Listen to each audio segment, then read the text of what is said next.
with that, we are going to jump in with our first prospect here, which is Francis Mauigoa, who is the 6'6", 335 tackle, right tackle out of University of Miami. He's a true junior, played 42 games at right tackle. He played over 1,034 snaps this year with an 82.6 PFF grade. Ray, let's go ahead and jump into some of this film. Let's do it. So, this is your boy. So, I'm just going to hit play and run with it.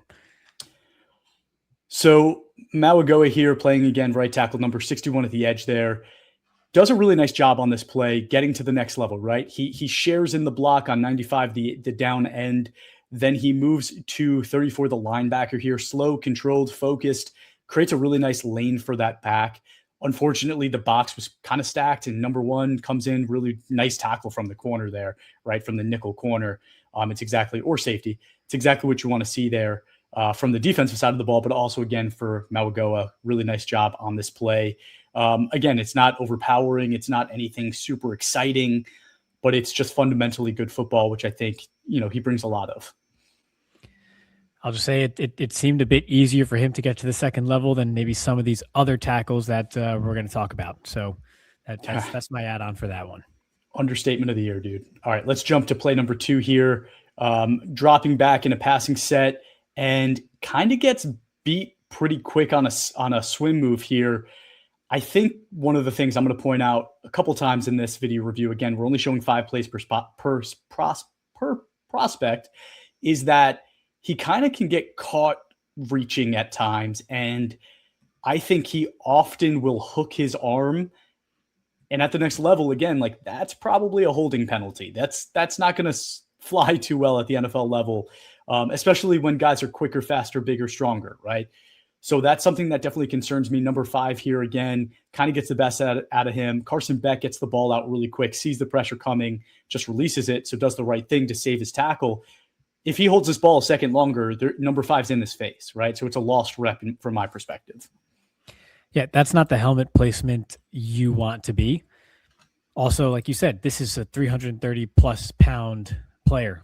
Might 320-plus pounds be a bit better suited for the next level to better combat swim moves and change of direction, things of that nature. Here we have Mauigoa again on a heavy set with a tight end to his side. We're going to see him pull on this play. Right, go ahead and let it rip. We're going to see the thing that we've seen consistently now, which is good movement skills. Really nice job getting across. He shows he has a little bit of speed to his game, but he's out of control, right? At the point of attack, we're seeing him reach. We're seeing him hook his arm. At the NFL level, this is a hold. This is going to get called 9 times out of 10 as a holding penalty. I'd like to see him start to develop a base, get a little bit more low in his stance, attack with his hands, which we're not seeing him do, right? We're seeing him use his head and his chest at the point of attack. Use your hands, man. At the next level, there's guys like Charles Cross, who has prospects we've watched. If you've followed us, you'll hear me talk about it every year when we do tackle videos. I want to see tackles use their hands as the first point of attack. If you can't do that, a lot of times at the next level, you're going to have a really hard time against speed rushers and the quicker edges at the next level. I want to see him develop that part of his game because his movement skills are really, really good. Yeah, the movement is great here. It's just, again, you see right here, he drops his head on contact. He's not really seeing what he's hitting. So your hands are going to miss when that happens. And when you don't see what you hit, that's when your hands miss and you're susceptible to being out of position. And right here where you can get a holding call at the next level. You get away with a bit more of that in college than you do in the pros, but you're susceptible to that at the next level when you are not hitting your target square. Everything was great right up until the point where he drops his head and doesn't really see the target and drive through it because he's not seeing what he's hitting. That's exactly right, man. And you can't wrap around the neck. I'll tell you that much. All right. I think we have maybe 1 or 2 more here. Let's go ahead and let it rip. So 61 again here on the right side. And the quarterback's happy because he felt like he was protected. Obviously, Mauigoa is in space here, right? He's kind of all alone on this island. And there's a lot of room. That edge is lined up very wide. So you have to protect a lot of space. You're alone on an island. It's kind of like a corner, guarding a receiver out wide in space on the field side. Go ahead and let it rip one more time for me. And the issue I have is, again, you're kind of missing with your hands. He's dipping under you. And what is your response? Let's play another half second or two.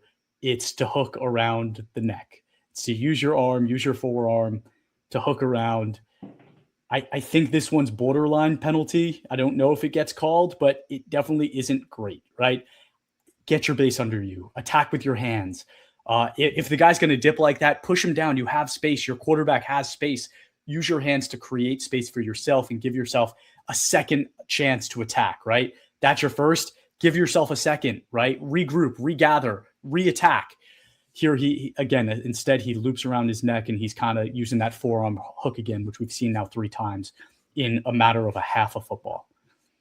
Yeah, I think one of the big talking points with Will Campbell from last year's class was the length. And I think not that length is overrated, because I'm a huge proponent of arm length when it comes to tackles, but more so wingspan and surface area.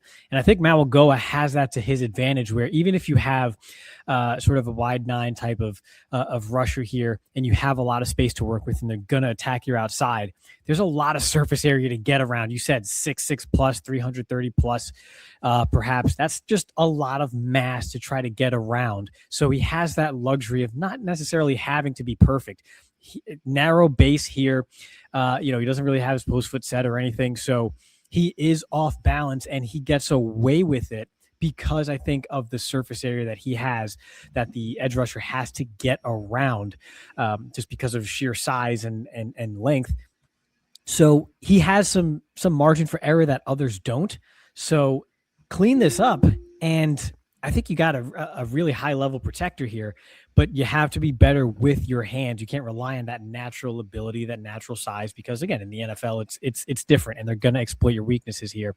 Again, he's upright here, not fantastic knee bend, narrow base. You fix that base in that slide and those hands, and you match that with your surface area, you can have something here. But right now, it doesn't look quite like a finished product. Is that the last player? Or do we have one more? I think that might be the last one. Oh, we have one more. I don't know what you're going to do now to crap on this guy, but you go for it. No, let's let it play. So, okay, 61 here again on number 5. I was going to do a compliment. I always finish with a nice one, Ray. Good switch, right? He doesn't over panic. He doesn't over pursue. 5 goes inside. He's calling it out to 73 here.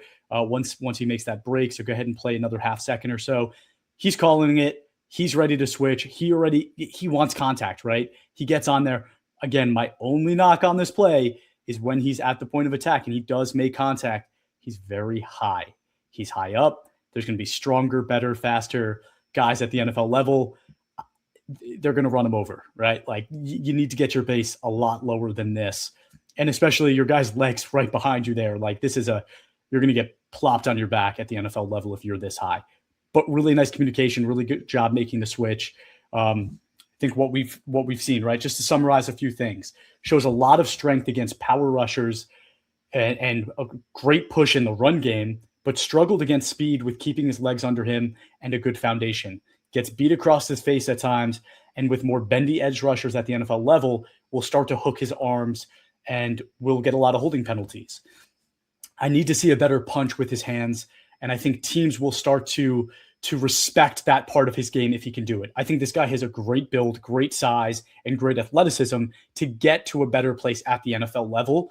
So I do expect him to get to that point at the next level. I see this guy, Ray, I don't know if you agree with me here, but I see him as a more mid to late first round pick in this type of a draft. I do not see this guy as an early first round pick, and I don't really see him kind of slipping to the second round because of the size and athleticism that he has. Yeah, in a just world, mid to late first in some other tackle drafts. We'll see about this one. I think you mentioned it at the start, true junior. So in college for just 3 years, this is a young player with a lot of growth left ahead of him. This isn't someone who's in college for 5+ years. Entering 3-year starter as well.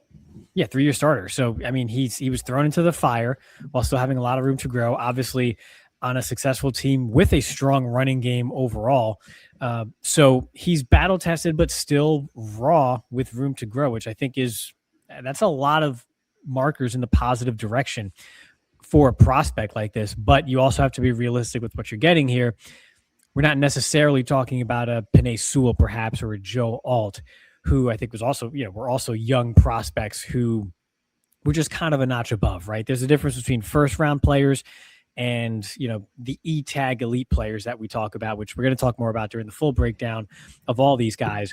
But you have to kind of keep some of your calibrations in check here because there's upside there. But again, there's still some more question marks than what we've seen in the top tackles in prior years. Yeah, and I would even say, so there's that elite tier, and then I think there's that next tier, and that's guys like J.C. Latham, that's guys like Talise Fuanga, that's guys like Paris Johnson, who fell into that right after that tier, who I really, really liked, but I knew needed time to develop. I still think those guys were a step above what I'm seeing in Francis Mauigoa. So I do think he's a good prospect. I think he's a talented and first-round caliber prospect. I'd probably have him somewhere between those guys that I just mentioned and some of those like bigger tackles that Pittsburgh drafted, like Broderick Jones. I think he's a step above those guys in terms of what can be unlocked here, but still a step behind even my tier 2 tackle prospects. All right, interesting. Okay, not necessarily sure I disagree. Go.